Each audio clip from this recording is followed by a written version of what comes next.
আলকামা 3 দিন পর্যন্ত ছটপট ছটপট করছে, জবান দিয়ে কালেমা আসে না।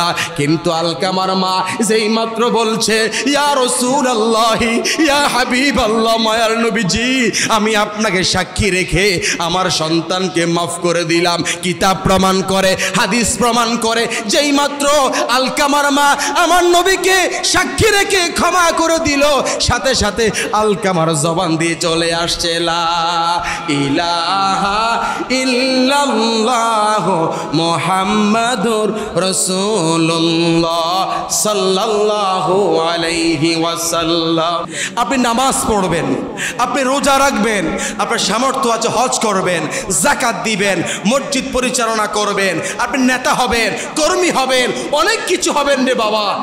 যদি আপনি মায়ের মনে কষ্ট দেন, যদি আপনি বাবার মনে কষ্ট দেন, ওয়াল্লাহি বিল্লাহি তাল্লাহি, যেই সন্তান মায়ের মনে কষ্ট দিবে, বাবার মনে কষ্ট দিবে, তার নামাজ, রোজা, হজ, যাকাত আল্লাহর দরবারে কবুল হবে। 3 দিন পর্যন্ত আলকামা রাদিয়াল্লাহু আনহু মৃত্যুর যন্ত্রণা ছটপট ছটপট করছে, রূহ যাচ্ছে না এবং জবান দিয়ে কালেমাও আসছে না। সাহাবাই কারাম আমার এই শুনেন মায়ের কেমন গুরুত্ব, মায়ের দোয়ার কেমন গুরুত্ব, আর মা বাবা বরদোয়া দিলে কেমন হবে, একটু মনোযোগ দিয়ে শুনেন। আলকামা রাদিয়াল্লাহু আনহু 3 দিন পর্যন্ত মৃত্যুর যন্ত্রণায় ছটপট ছটপট করছে রে, কিন্তু জবান দিয়ে কালেমা আসে না। সাহাবাই কারাম আমার নবীর কাছে গিয়ে বলে, নবী গো, আপনার সাহাবী আলকামা রাদিয়াল্লাহু আনহু আজকে 3 দিন হয়ে গেল মৃত্যুর যন্ত্রণায় ছটপট ছটপট করছে গো নবী, কিন্তু আলকামার জবান দিয়ে কালেমা আসে না। আমার নবী বলল, সাহাবীরা, আমার সাহাবী আলকামা, আমার সাহাবী, তার জবান দিয়ে কালেমা আসবে না, কেমন কথা বলছো তোমরা? এটা আবার কেমন কথা, আমার সাহাবীর জবান দিয়ে কালেমা আসবে না? আমার নবী বুঝতে পেরেছে ব্যাপারটা। বলেন বাবা, সব বিষয় আমার নবীকে জানায় কে? সব বিষয় আল্লাহ পাক আমার নবীকে জানায়। আমার নবী বুঝতে পেরেছে আলকামা মায়ের সাথে বেয়াদবি করেছে রে। নবী আমার আলকামার মায়ের কাছে গিয়ে বলে, আলকামার মা, আপনার সন্তান আমার সাহাবী আলকামা আজকে 3 দিন পর্যন্ত তার জবান দিয়ে কালেমা আসে না কেন? আমি আপনার থেকে জানতে চাই, আপনার সন্তান কি আপনার সাথে কোনো বেয়াদবি করেছে? আলকামার মা গো, নবী গো, ওগো মায়ার নবী, কেমনে বুঝাইতাম গো নবী? একদিন আলকামার স্ত্রীর সাথে আমার সামান্য ঝগড়া হয়েছিল। এই ঝগড়াকে কেন্দ্র করে আলকামার স্ত্রী আলকামার কাছে আমার বিরুদ্ধে অনেক কথা বলেছে।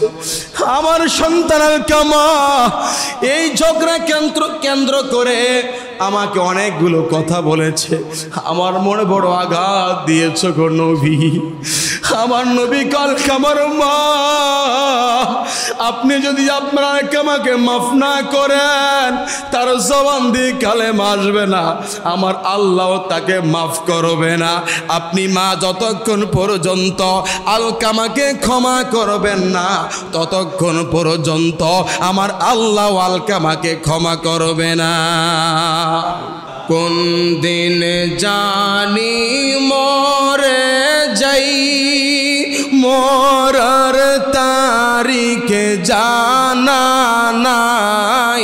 কোন দিন জানি মরে যাই, মরার তারিখে জানা নাই। আল্লাহ মরণ কাল যেন নবী পায়, আল্লাহ মরণ কাল যেন নবী পায়। একটু রহম কর মাবুদ মাওলা সুবহানাল্লাহ। জোরে জোরে মোহব্বতের আওয়াজ দিয়ে লা ইলাহা ইল্লাল্লাহ সুবহানাল্লাহ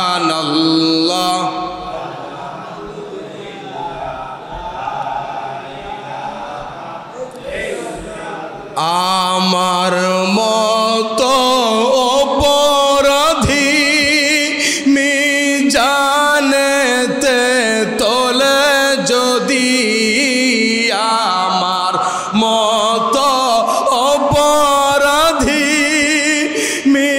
মিজানেতে তোলে যদি আমার নবী ছাড়া নাই রে গতি আমার নবী ছাড়া গতি একটু রহম কর মাবুদ মাওলা সুবহানাল্লাহ আলহামদুলিল্লাহ লা ইলাহা ইল্লাল্লাহ সুবহানাল্লাহ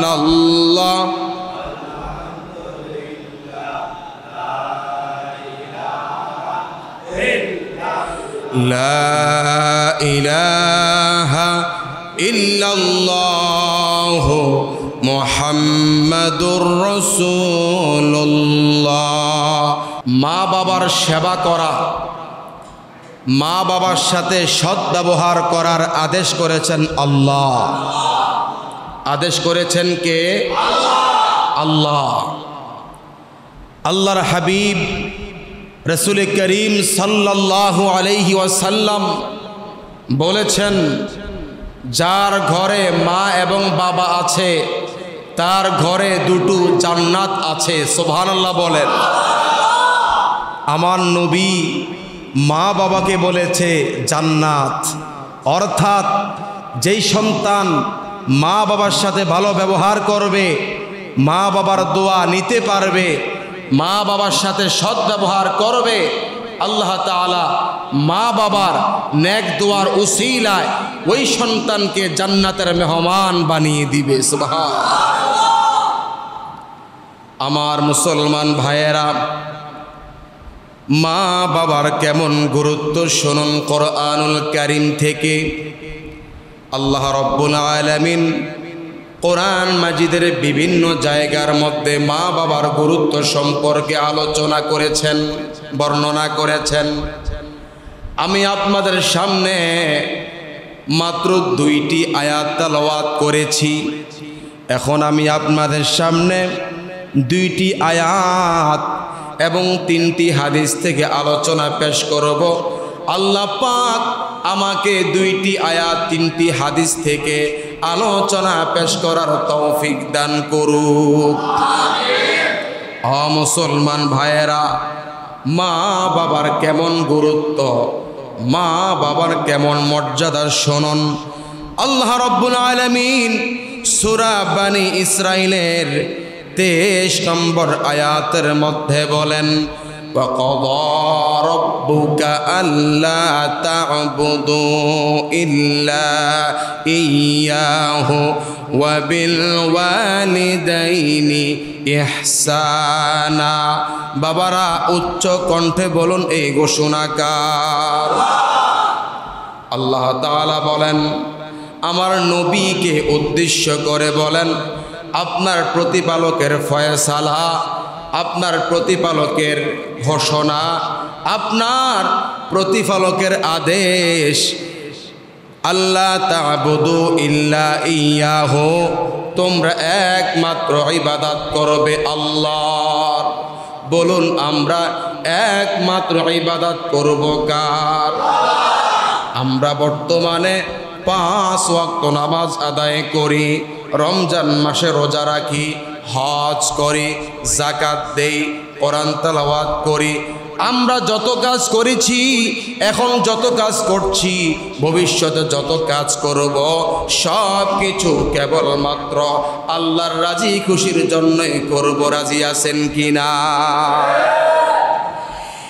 এরপর আল্লাহ রাব্বুল আলামিন এই আয়াতের তারপরের অংশের মধ্যে বলেন ওয়াবিল ওয়ালিদাইনি ইহসানা, এবং তোমরা পিতা মাতার সাথে সৎ ব্যবহার করো। অমুসল্লি ভাইয়েরা বলুন, পিতা মাতার সাথে সৎ ব্যবহার করার আদেশ করেছেন কে? এই আয়াতের মধ্যে আল্লাহ রাব্বুল আলামিন এক নম্বরে বলেছেন আল্লাহ পাকের ইবাদতের কথা, দুই নম্বরে বলেছেন মা বাবার সেবার কথা, মা বাবার সাথে সৎ ব্যবহারের কথা। এজন্য জবান খুলে উচ্চ কণ্ঠে বলুন আল্লাহু আকবার।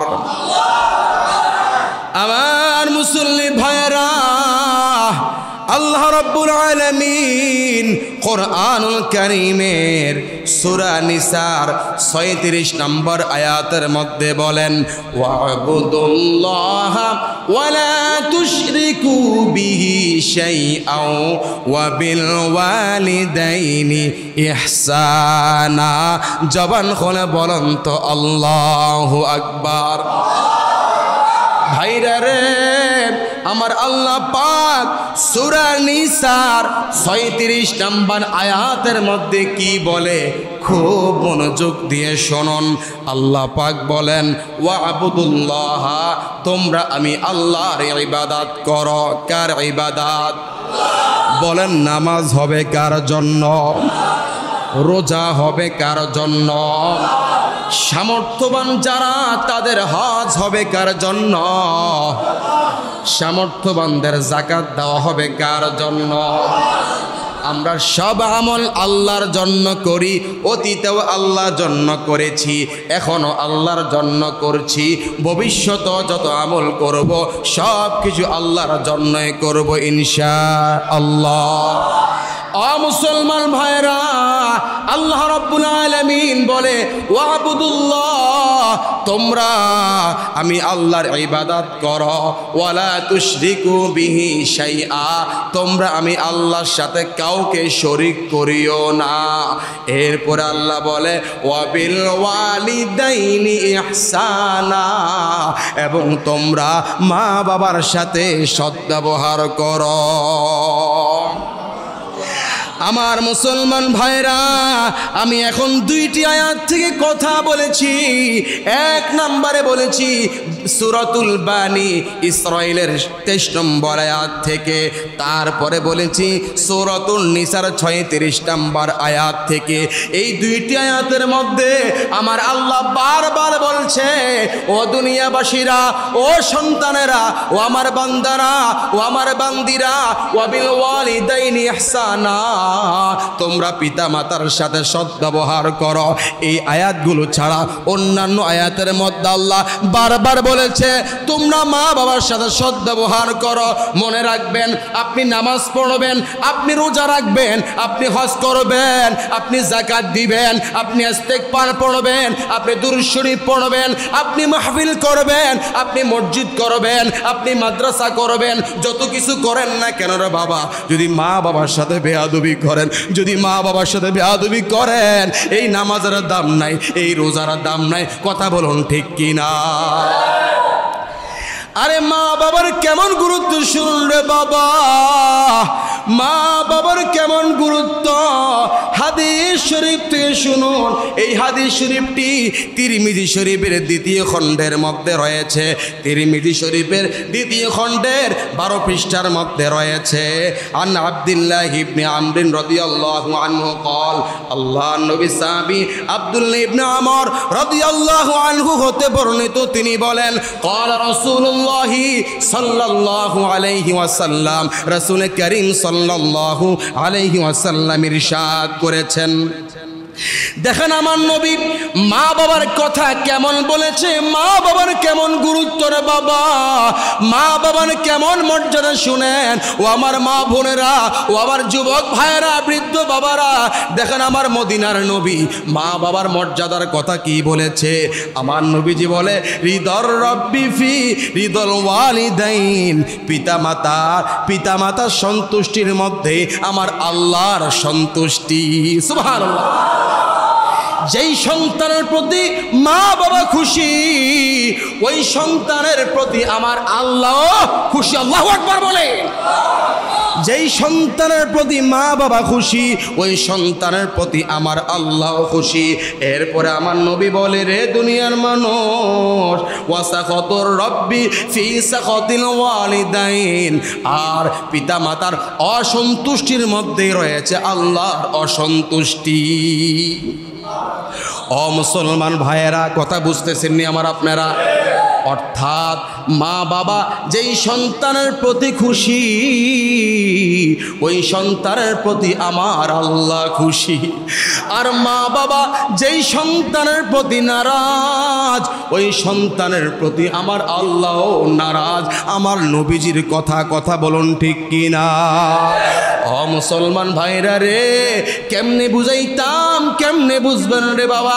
আল্লাহর নবী সাহাবী হযরত আলকামা রাদিয়াল্লাহু আনহু নাম শুনছেন আপনারা? হযরত আলকামার নাম শুনেছেন? হযরত আলকামা রাদিয়াল্লাহু আনহু মৃত্যুর সময় হয়ে গেল। 3 দিন পর্যন্ত মৃত্যুর যন্ত্রণা ছটপট করছে। 3 দিন পর্যন্ত আলকামা রাদিয়াল্লাহু আনহু মৃত্যুর যন্ত্রণা ছটপট করছে। রূহ যাচ্ছে না এবং জবান দিয়ে কালেমাও আসছে না। সাহাবাই কারাম আমার এই শুনেন, মায়ের কেমন গুরুত্ব, মায়ের দোয়ার কেমন গুরুত্ব, আর মা বাবা বরদোয়া দিলে কেমন হবে, একটু মনোযোগ দিয়ে শুনেন। আলকামা রাদিয়াল্লাহু আনহু 3 দিন পর্যন্ত মৃত্যুর যন্ত্রণায় ছটপট করছে রে, কিন্তু জবান দিয়ে কালেমা আসে না। সাহাবাই কারাম আমার নবীর কাছে গিয়ে বলে, নবী গো, আপনার সাহাবী আলকামা রাদিয়াল্লাহু আনহু আজকে 3 দিন হয়ে গেল মৃত্যুর যন্ত্রণায় ছটপট করছে গো নবী, কিন্তু আলকামার জবান দিয়ে কালেমা আসে না। আমার নবী বলল, সাহাবীরা, আমার সাহাবী আলকামা, আমার সাহাবী, তার জবান দিয়ে কালেমা আসবে না? কেমন কথা বলছো তোমরা? এটা আবার কেমন কথা? আমার সাহাবীর জবান দিয়ে কালেমা আসবে না? আমার নবী বুঝতে পেরেছে ব্যাপারটা। বলেন, বাবা, সব বিষয় আমার নবীকে জানায় কে? সব বিষয় আল্লাহ পাক আমার নবীকে জানায়। আমার নবী বুঝতে পেরেছে আলকামা মায়ের সাথে বেয়াদবি করেছে রে। নবী আমার আলকামার মায়ের কাছে গিয়ে বলে, আলকামার মা, আপনার সন্তান আমার সাহাবী আলকামা আজকে 3 দিন পর্যন্ত তার জবান দিয়ে কালেমা আসে না কেন? আমি আপনার থেকে জানতে চাই, আপনার সন্তান কি আপনার সাথে কোনো বেয়াদবি করেছে? আলকামার মা গো, নবী গো, ওগো মায়ার নবী, কেমনে বুঝাইতাম গো নবী? একদিন আলকামার স্ত্রীর সাথে আমার সামান্য ঝগড়া হয়েছিল। এই ঝগড়াকে কেন্দ্র করে আলকামার স্ত্রী আলকামার কাছে আমার বিরুদ্ধে অনেক কথা বলেছে। আমার সন্তান আলকামা এই ঝগড়া কেন্দ্র করে আমাকে অনেকগুলো কথা বলেছে। আমার মনে বড় আঘাত দিয়েছ গো নবী।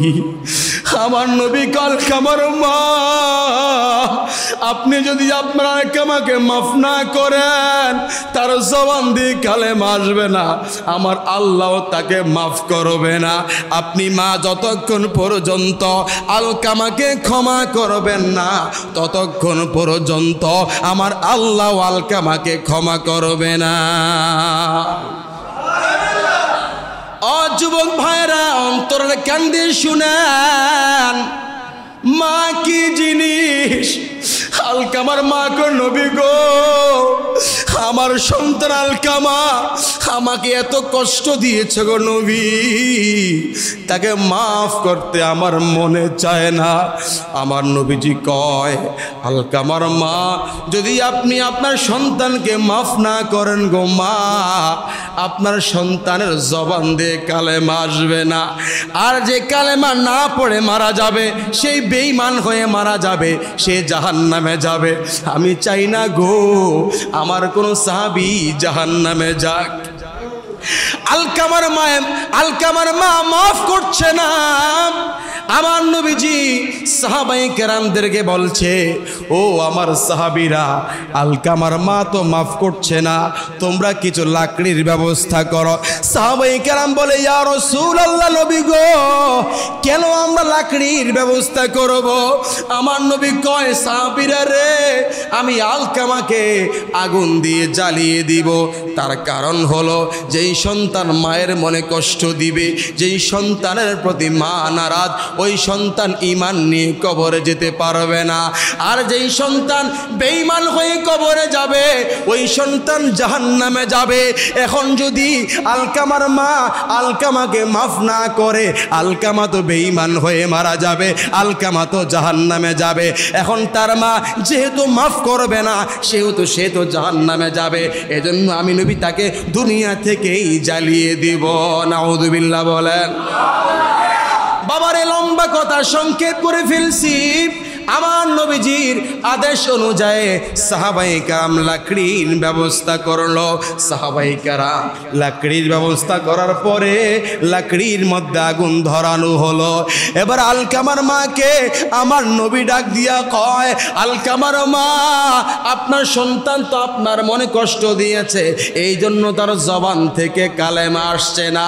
ও মা, আপনি যেহেতু ক্ষমা করছেন না, সেহেতু আমি নবী তাকে আগুন দিয়ে জ্বালিয়ে দিচ্ছি।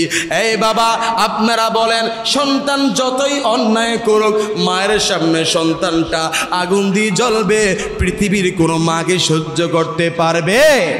পারবে না। আলকামার মা কইয়া, রাসূলুল্লাহ, ওগো আল্লাহর রাসূল, আমার সন্তান অন্যায় করেছে, আমার সন্তান অপরাধ করেছে, আমার মনে বড্ড ব্যথা গো নবী, কিন্তু আপনি আমার সামনে আমার সন্তানকে পোড়ায় দিবেন, জ্বালিয়ে দিবেন, এটা আমি মা তো সহ্য করতে পারবো না। মা কি জিনিস? এবার আমার নবী, লাকড়িতে আগুন জ্বলছে, আলকামার মা দিয়া মায়ের চোখের পানি পড়ছে। এবার আলকামার মা কো, নবী গো, আমার সামনে আমার সন্তান জ্বলবে, আমি মা সহ্য করতে পারছি না। ওগো নবী, ওগো আল্লাহর হাবিব, আমি মা এই মুহূর্তে তাকে মাফ করে দিলাম, আপনাকে সাক্ষী রেখে, এবং আমার আল্লাহ যেন আমার সন্তান আলকামাকে মাফ করে দেয়। আমার ভাইরা রে, কিতাব প্রমাণ করে আলকামার মা যখন বলল, একটাবার চিন্তা করেন, আলকামা 3 দিন পর্যন্ত ছটপট ছটপট করছে, জবান দিয়ে কালেমা আসে না। কিন্তু আলকামার মা যেই মাত্র বলছে, ইয়া রাসূলুল্লাহ, ইয়া হাবিবাল্লাহ, মায়ার নবীজি, আমি আপনাকে সাক্ষী রেখে আমার সন্তানকে মাফ করে দিলাম। কিতাব প্রমাণ করে, হাদিস প্রমাণ করে, যেই মাত্র আলকামার মা আমার নবীকে সাক্ষী রেখে ক্ষমা করে দিল, সাথে সাথে আলকামার জবান দিয়ে চলে আসছে, লা ইলাহা ইল্লাল্লাহ মুহাম্মাদুর রাসূলুল্লাহ সাল্লাল্লাহু আলাইহি ওয়াসাল্লাম। আমার ভাইয়েরা, কি বুঝলেন? আপনি নামাজ পড়বেন, আপনি রোজা রাখবেন, আপনার সামর্থ্য আছে হজ করবেন, যাকাত দিবেন, মসজিদ পরিচালনা করবেন, আপনি নেতা হবেন, কর্মী হবেন, অনেক কিছু হবেন রে বাবা।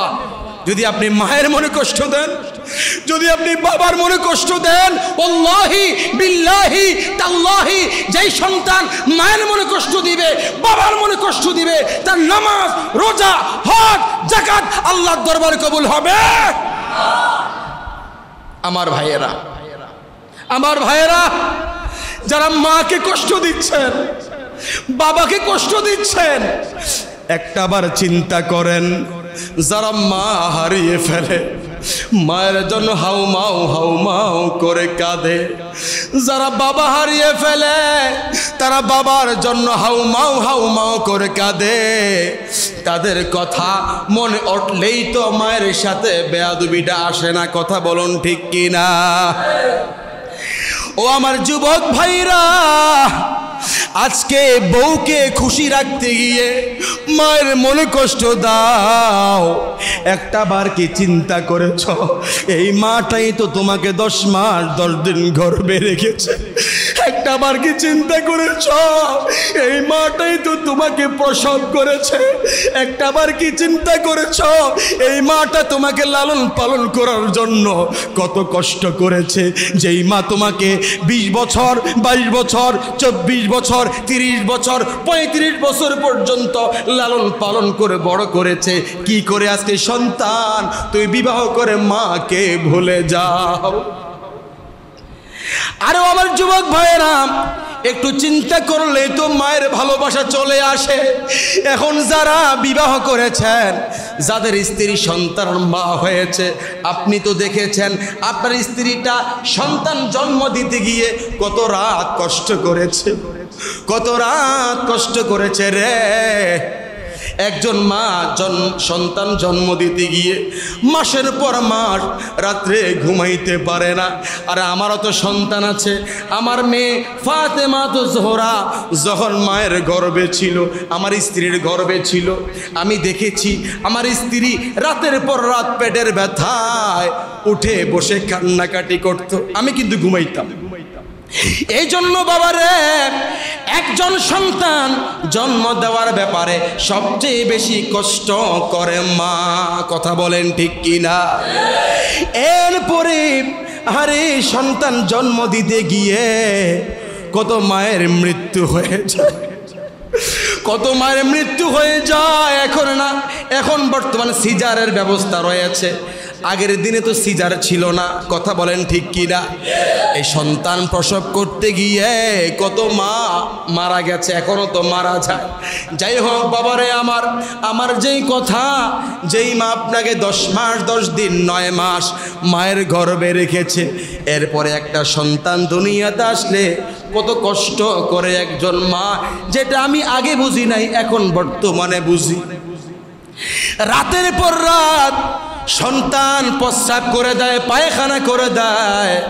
সন্তান অসুস্থ হলে বাবা কিন্তু ঘুমায়, মা কিন্তু ঘুমায় না। এজন্য আমি দোয়া করি যাদের মা বাবা বেঁচে আছে, আল্লাহ পাক তাদেরকে মা বাবার খেদমত করার তৌফিক দান করুক। আমার ভাইয়েরা, আমি এই 2টা হাদিস বলেই আলোচনা শেষ করে দিব, খুব সংক্ষেপে বলবো। মোহাব্বতে বলুন তো আল্লাহু আকবার। আমার মুসলমান ভাইয়েরা, মা বাবার কেমন গুরুত্ব শুনুন আরেকটি হাদিস শরীফ থেকে। এই হাদিস শরীফটি মুসলিম শরীফের 2য় খণ্ডের 314 নম্বর পৃষ্ঠার মধ্যে রয়েছে। খুব মনোযোগ দিয়ে শোনেন, মা বাবার কেমন গুরুত্ব রে। قال رسول الله صلى الله عليه وسلم, আল্লাহর হাবিব রাসূল করিম সাল্লাল্লাহু আলাইহি ওয়াসাল্লাম ইরশাদ করেছেন, রগিমা আনফুহু, হতভাগা সে, সুম্মা রগিমা আনফুহু, হতভাগা সে, সুম্মা রগিমা আনফুহু, হতভাগা সে। নবী হতভাগা শব্দ 3 বার বলেছে, কয়বার? এই বাবারা জবান খুলে বলেন, হতভাগা সে, হতভাগা সে, কপাল পড়া সে। এই শব্দ আমার দয়ার নবী কয়বার বলেছে? এখন আমরা জানবো ওই লোকটাকে, যার কপাল পোড়া, যে হতভাগা লোকটাকে। এখন আমরা হাদিস শরীফের 2য় অংশ থেকে জানবো। আমার নবীজি বলে, আদরাকা ওয়ালিদাইহি ইনদাল কিবারি আহাদাহুমা আও কিলাহুমা সুম্মা লাম ইউদখিলুল জান্নাহ। জবান খুলে বলেন তো সুবহানাল্লাহ।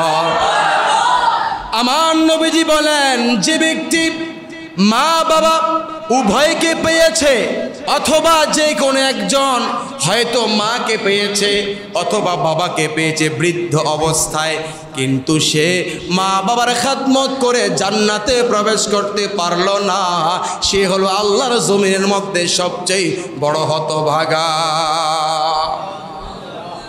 আপনারা বুঝছেন কিনা আমি জানি না, আবার বলছি, যেই সন্তান মা বাবার সাথে সদ্ব্যবহার করে, যেই সন্তান মা বাবার সাথে ভালো আচরণ করে, মা বাবার খেদমত করে জান্নাতের মেহমান হতে পারলো না, ওই যে আমি শুরুতে বলেছি আমার নবীজি বলছে যার ঘরে মা বাবা বেঁচে আছে রে, তার ঘরে দুটো জান্নাত আছে। এখন যেই সন্তান মা বাবার খেদমত করবে, মা বাবার সাথে সুন্দর ব্যবহার করবে, মা বাবা যদি তার প্রতি খুশি হয়ে যায়, আমার আল্লাহ পাক ওই সন্তানকেই জান্নাতের মেহমান বানিয়ে দিবে। ও যুবক ভাইয়েরা, মাঝে মধ্যে মাকে ধমক দিয়ে কথা বলেন, বলে কিনা বলেন? মাঝে মধ্যে মাকে ধমক দিয়ে কথা বলে। আরে মাকে ধমক দিয়ে কথা বললেন না, তার কারণ হলো যে ব্যক্তি মাকে ধমক দিয়ে কথা বলবে, ধমক দেওয়ার সাথে সাথে মা অসন্তুষ্ট হয়ে যায়, মায়ের মনে কষ্ট হয়, এই কষ্টটা আমার আল্লাহর কুদরতি অন্তরে গিয়া লাগে। এজন্য মা বাবাকে ধমক দিয়ে কথা বলা যাবে না। আমার মুসলমান ভাইয়েরা, মা বাবার সাথে ভালো আচরণ করা লাগবে। জুমার দিন সংক্ষিপ্ত কথা বলতে হয়, লম্বা কথা বলার আমার হাতে সেই সময় নেই। তবে এতটুকু বলি, আপনি যেই অবস্থানে আছেন, আপনি গত কয়েক বছর আগে আমি খবরে দেখেছি একজন মা বৃদ্ধাশ্রমে রয়েছে। সাংবাদিক প্রশ্ন করলো, সাংবাদিক বলল যে আপনি বৃদ্ধাশ্রমে কেন? এই মা বলল, সাংবাদিক বাবা, আমার এক সন্তান ইঞ্জিনিয়ার, আরেক সন্তান ডাক্তার, আরেক দুই সন্তান ডাক্তার, দুই মেয়ে ইতালি থাকে স্বামীর সাথে। এখন সাংবাদিক বলল, তাহলে আপনি বৃদ্ধাশ্রমে কেন?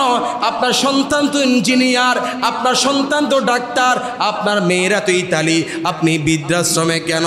ওই মা চোখের পানি ছেড়ে বলে, বাবা রে, আমার সন্তানরা বিবাহ করেছে, সন্তানদের বউ আছে, সন্তানদের বউরা বলে আমি নাকি ক্যাট করি, আমি নাকি বেশি জ্বালাই, বেশি কথা বলি, এই জন্য আমার সন্তানেরা বউকে খুশি রাখার জন্য, বউকে ভালো রাখার জন্য আমাকে বৃদ্ধাশ্রমে দিয়েছে।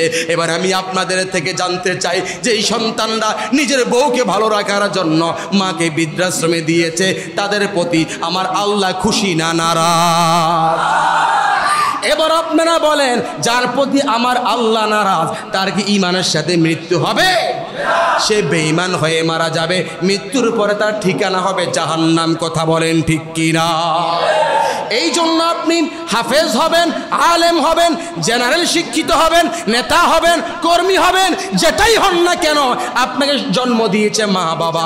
যত বড় কিছু হন না কেন রে বাবা, যত টাকার মালিক হন না কেন, মা বাবার সাথে বেয়াদবি করা যাবে?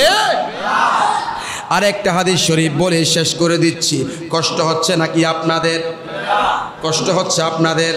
মোহাব্বতে বলুন তো ইয়া রাসূলুল্লাহ, এবার বলুন ইয়া হাবিবাল্লাহ। ও বাবারা, আমার মা বাবার কেমন গুরুত্ব শুনেন হাদিস শরীফ থেকে। عن ابن عباس رضي الله عنه أن رسول الله صلى الله عليه وسلم আমার নবী সাহাবী আব্দুল্লাহ ইবনে আব্বাস রাদিয়াল্লাহু আনহু হতে বর্ণিত রাসূল করিম সাল্লাল্লাহু আলাইহি ওয়াসাল্লাম ইরশাদ করেছেন, মা মিন ওয়ালাদিন বাররিন ইয়ানযুরু ইলা ওয়ালিদাইহি নাযরাতা রাহমাতিন ইল্লা কাতাবাল্লাহু বিকুল্লি নাযরাতিন হাজ্জাতান মাবরুরা। জবান খুলে বলুন তো আল্লাহু আকবার। এই আওয়াজে মানি নাই, দুই হাত তুলে জবান খুলে বলেন আল্লাহু আকবার। আরে আমার নবী কি বলে শুনেন, আমার নবী বলছে, যখন কোন নেককার সন্তান, কি সন্তান? নেককার সন্তান। আমার নবীজি বলছে যখন কোন নেককার সন্তান মা বাবার দিকে রহমতের দৃষ্টিতে তাকায়, কোন দৃষ্টিতে বলেন না বাবা, কোন দৃষ্টিতে? আমার নবীজি বলছে যখন কোন নেককার সন্তান মা বাবার দিকে রহমতের দৃষ্টিতে তাকায়, তাকানোর সাথে সাথে আমার আল্লাহ পাক তার আমল নামার মধ্যে একটি কবুল হজের সওয়াব লিখে দেয়। কলু, এবার সাহাবায়ে কেরাম বলল ইয়া রাসূলুল্লাহ, নবী গো আমরা আরো জানতে চাই, ওয়া ইন্না নাযারা কুল্লা ইয়াউমিন মিআতা মাররাতিন, যদি কোনো সন্তান দৈনিক মা বাবার দিকে মায়ার নজরে 100 বার তাকায় তার ব্যাপারে কি বলবেন? সুবহানাল্লাহ বলবেন না? কলা, আমার নবীজি বলেন আমাল্লাহু আকবার ওয়া আতয়াবে, হ্যাঁ শোনো আল্লাহ অতি মহান, আল্লাহ অতি পবিত্র। অর্থাৎ আমার নবীজি বলছে যদি কোনো নেককার সন্তান ডেলি 100 বার, প্রতিদিন 100 বার যদি মায়ের দিকে বাবার দিকে রহমতের নজর দিয়ে মায়ার নজর দিয়ে যদি বলে আয় হারে আমার এই বাবাটা আমার জন্য কত কষ্ট করেছে, যদি কোনো সন্তান মায়ের চেহারা দিয়ে তাকায়া বলে আমার মাটা আমার জন্য কত কষ্ট করেছে, এইভাবে যদি কোনো সন্তান ডেলি 100 বার, কয়শো বার? যদি কোনো সন্তান এইভাবে ডেলি 100 বার মায়ের চেহারার দিকে বাবার চেহারার দিকে মায়ার নজরে তাকায়, আমার নবীজি বলছে 100 বার তাকাইলে আমার আল্লাহ তার আমল নামার মধ্যে 100টি কবুল হজের সওয়াব দান করবে। বাবা শেষ করে দিলাম, মনে রাখবেন আপনি লক্ষ লক্ষ টাকা ব্যয় করে মক্কায় যাবেন, মদিনায় যাবেন, আমিও তো চাই যাওয়ার জন্য।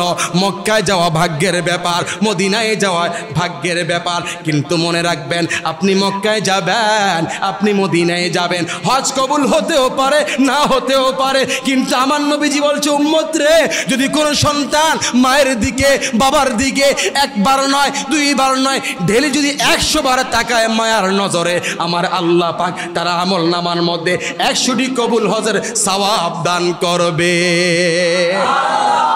এবার আপনারা বলেন আব্বা আম্মার সাথে বেয়াদবি করা যাবে? ভাই ভাইয়েরা বাবারা একটু মনোযোগ দেন।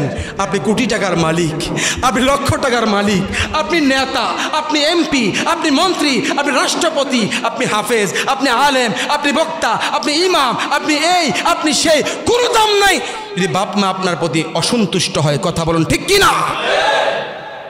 এজন্য হাফেজ হোক, আলেম হোক, ইমাম হোক, খতিব হোক, বক্তা হোক, মুফাসসির হোক, নেতা হোক, কর্মী হোক, ডাক্তার হোক, ইঞ্জিনিয়ার হোক, যাই হোক না কেন মা বাবার সাথে বেয়াদবি করা যাবে না। কারণ মা বাবা যার প্রতি খুশি আল্লাহ তার প্রতি খুশি, আল্লাহ যার প্রতি খুশি সে হবে জান্নাতি। সুবহানাল্লাহ।